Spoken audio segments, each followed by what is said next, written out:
السلام علیکم ناظرین، آپ دیکھ رہے ہیں ڈیلی پیارا پاکستان اور میں ہوں آپ کا ہوسٹ شوکت مکی۔ ناظرین، جمعیت علماء اسلام فے کے سربراہ مولانا فضل الرحمان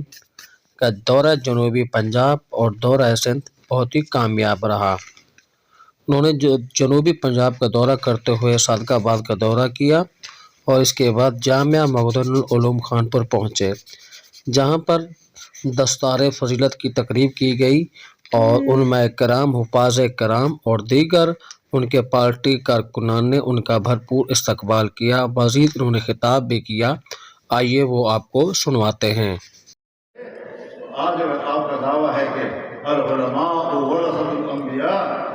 علماء انبیاء کے وارث ہیں،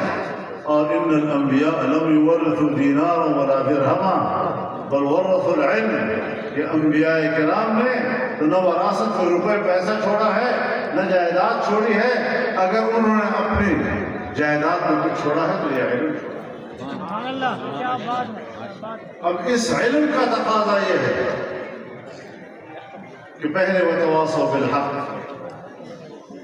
اور اس کی دلیل ہے حق سے میں نے یہ معلوم نہیں، میں نے باطل کے مقابلے میں کلمہ حق اس وتواصوا بالحق سے کیوں لیا ہے، اس کی دلیل ہے وتواصوا بالصبر۔ ظاہر صبر اور استقلال اور برداشت یہ حکمرانوں کی طرف سے آئی ہوئی آزمائشوں کے مقابلے اللہ رب العزت بڑے ترتیب کے ساتھ ہمیں اپنا دین سکھایا اور سیاست ہمارے اکابر کہتے ہیں کہ یہ مشکل راستے کا نام ہے۔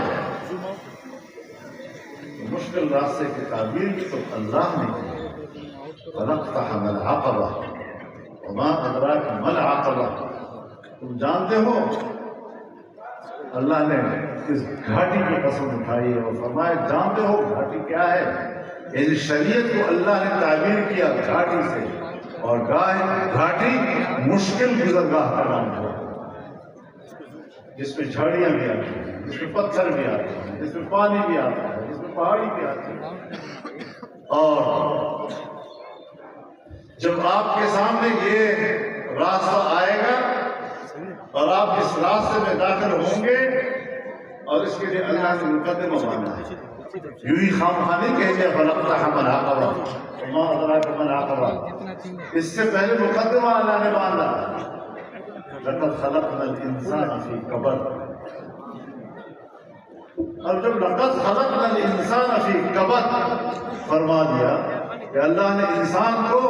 مشکل میں پیدا کیا، آزمائش میں پیدا کیا، تو پھر فرمایا فَلَقْتَحَمَ الْعَقَبَةَ وَمَا أَدْرَاكَ مَا الْعَقَبَةُ، پھر آپ گھاٹی میں داخل ہوئے، یعنی شریعت میں داخل ہو گئے، اور اس شریعت کا جو اولین تقاضا ہے اس کو سمجھ